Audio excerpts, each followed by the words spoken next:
ไม่สูงค่ะเมื่อในเป็นวันที่4เดือนธันวาคมที่7ปี2026ในตอนได้เฮาค่ะมาถ่อมด้วยข่าวง้าวตั้งปอตอนเมืองอิหร่านค่ะเนาะเมื่อเหลียวในหลวงปองจึงอิหร่านค่ะเลยมีหลวงจัดเฮ็ดปางหมาสาปัน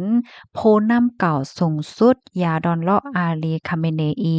ในวันที่3ถึงวันที่9เดือนธันวาคม7ปี2026ในวันไหนค่ะลองตั้งลายโหย่อยๆมันเป็นหือในเฮาค่ะมาถ่อมด้วยกว่าเป็นตอนน่ะค่ะเนาะหลายๆก็ได้มีความถามค่ะเนาะว่าข้าวยามผ่านป่นกว่าตั้งหึงยาวก้วยกาย้อนก็เปิดสังและตึกจัดเฮ็ดมือเหลียวหลาเพราะว่าในเจิงไหนก็อิงเนอเงาลายเนี่ยค่ะเนาะที่เรียกว่าเป็นลวงลู่ใหญ่ซุ่มหลงของอิหร่านค่ะเนาะอันเป็นยาดนเลาะอาลีคาเมเนอีในไลลู่เซิงสาใจกว่าจะมือวันที่28เดือนธันวาคมที่2ปี2026วายหลังเสอเมริกันและดังอิสราเอลค่ะเนาะ ไล่ปึดตึกดังกลางเฮาที่เว้งหลงเตหารานในคะอ้อม อันไรมาจากเฮ็ดในเหลือในซ้ำเป็นย้อนก็เปิ้นสร้างไหนย้อนก็เปิ้นว่าตกลงกึดตึกกันยาวนั่นน่ะแหนเมื่อแต่มันได้ก่อปางมาศาลในมีขับหมายว่าแต่จะเฮ็ดในเหลือนทนที่3ก้วยกาว่าสายหงายเงาลายวานเมืองไหนมันก็ซ้ำกัดเย็นนั่นค่ะน่ะเนาะ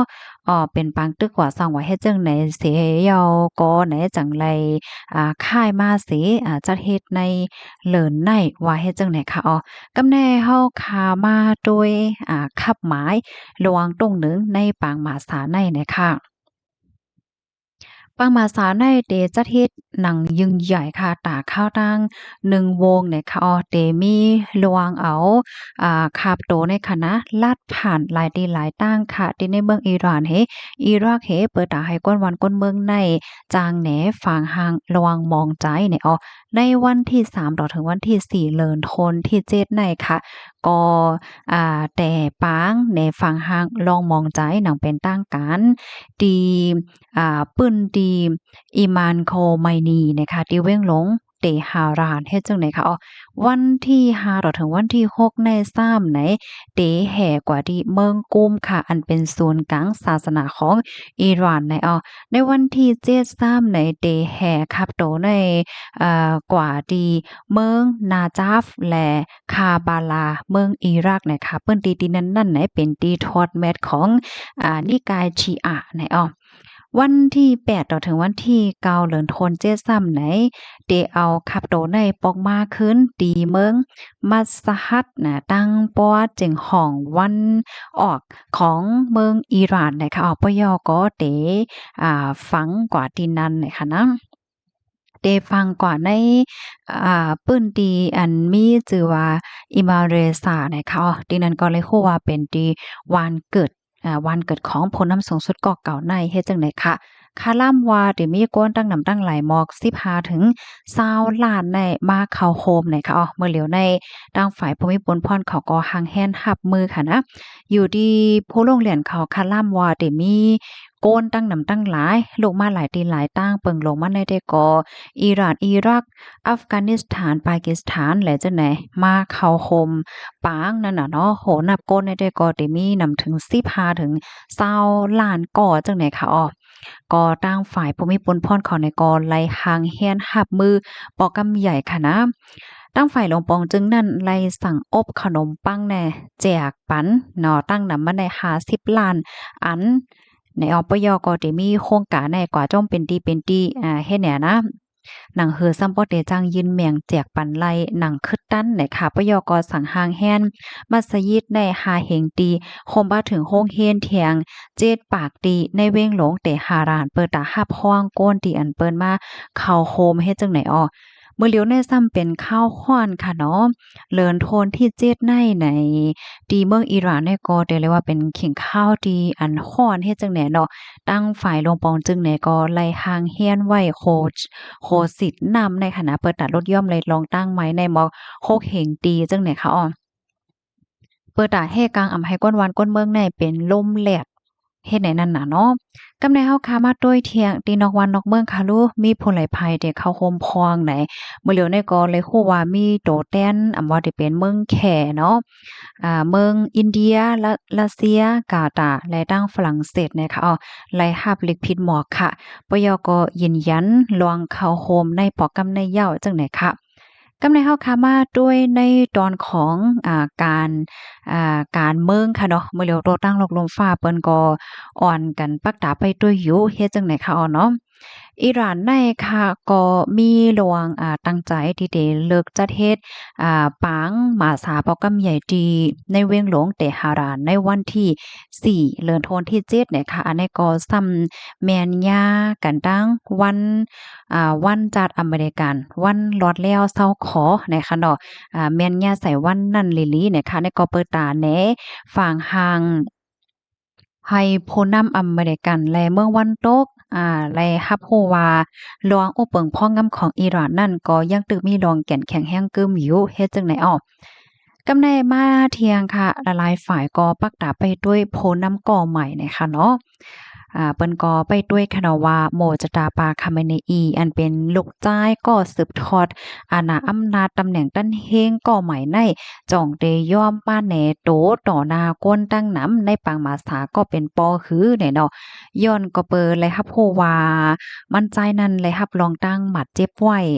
เฮ็ดไหนน่ะเนาะจะมือเรือนคนที่2ตีป่นมาเนี่ยค่ะเป็นสำว่าเลยครับดันเฮงเป็นพลน้ำยาวันในเสตากอไหนเลยฮู้ว่าอยู่ไว้ในปื้นที่อันลอดเพนั่นค่ะเนาะอำไปหันออกแหนโตให้ก้นตั้งน้ำไหลหันเฮ็ดจังได๋คะอ้อข้อมูลตอนในค่ะเลยเปิงอิงเอามาที่ห้องการข่าว CNN The Reporter จังได๋เนี่ยค่ะกำในเฮาค่ะสามารถด้วยเทียงอันคออันลีฟางเนี่ยค่ะอ้อ ย้อนก็เปอว่าผู้นำสูงสุดค่ะเนาะก็เลยรู้สึกสะใจกว่าย้อนก็เปอลองพือตึกตั้งกลางหาวและสายงายเงาลายเนี่ยก็มันตึกมีลองแข่งๆกันอยู่ตั้งฝ่ายอิหร่านเนี่ยก็ปักตาไปด้วยหนังเต้ๆว่าในค่ะเนาะโกมีเพก็พวกเข็นได้เอาตื้อตั้งอันในเหี่ยวก็มีลองเฮ็ดตั้งสร้างเสียเจอสีเปิงจังได๋ออกเลยฮู้ว่าปิกนาฟ้าโจข้าวเนี่ยค่ะอิหร่านปืนเผามักมันกำกินปยอกอปิกนาฝ่าโจเข้าเหนือเมืองตีอันลำลองอันจะเฮ็ดปางมาสาเปิงลงมันได้ก็เว้งหลงแต่ฮารานและเมืองมัสหัดในอยู่ดีตับสู้อิหร่านข่าวก็เลยออกมาเปินผ่าปันฟางเตือนถึงปันอเมริกันอิสเวโคมป้าถึงเฮอต่างคนกล้า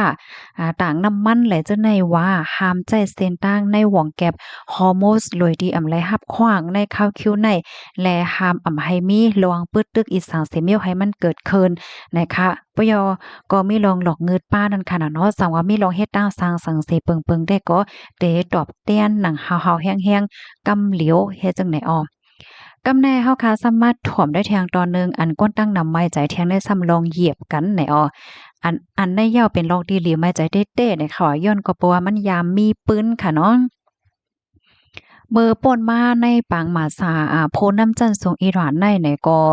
มันมีก้นมาเข้าคมนำแห้งหนาอาล่าเนี่ยสิแลถึงที่บ่มีก้นรู้สึกสาใจกว่าเหมือนจังหนังเมื่อปีหนึ่งเฮงกะปาก89เนี่ยค่ะในปางหมาซาของ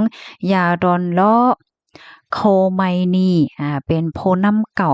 เนาะก็มีคนรู้สึกสาใจกว่า8ก็หมาดเจ็บแน่เป็นโคหมื่นมันและในปี2020เนี่ยก็ได้ปางหมาสาของโพน้ำอันมีชื่อว่ากัสแซมโซเรมานีอันนี้ก็มีลองเหยียบกันถึงที่มีคนรู้สึกสาใจถึง56เกาะนะคะตั้งฝ่ายลงปองจึงในก็ไล่เอาตั้งเฮลิคอปเตอร์ในตอนอันแห่ในเป็นตอนนั้นขนาดเนาะเปิดตาหับมือเปิดตาให้หามหนังหือเต็มเป็นมาลองเหยียบกันว่าสังว่าจังได๋ก้นเนี่ยมันสัดแน่นแฮงนั่นน่ะเฮ็ดจังไหนเนี่ยค่ะอยู่ดีตั้งฝ่าย IRGC เนี่ยก็ไล่ตั้งเป็นหลานจังเนี่ยเนาะกดทัดก้นเข้าก้นออกรักษาลองห่มลมหลอดเพหนังได้ๆวาๆเฮ็ดจังได๋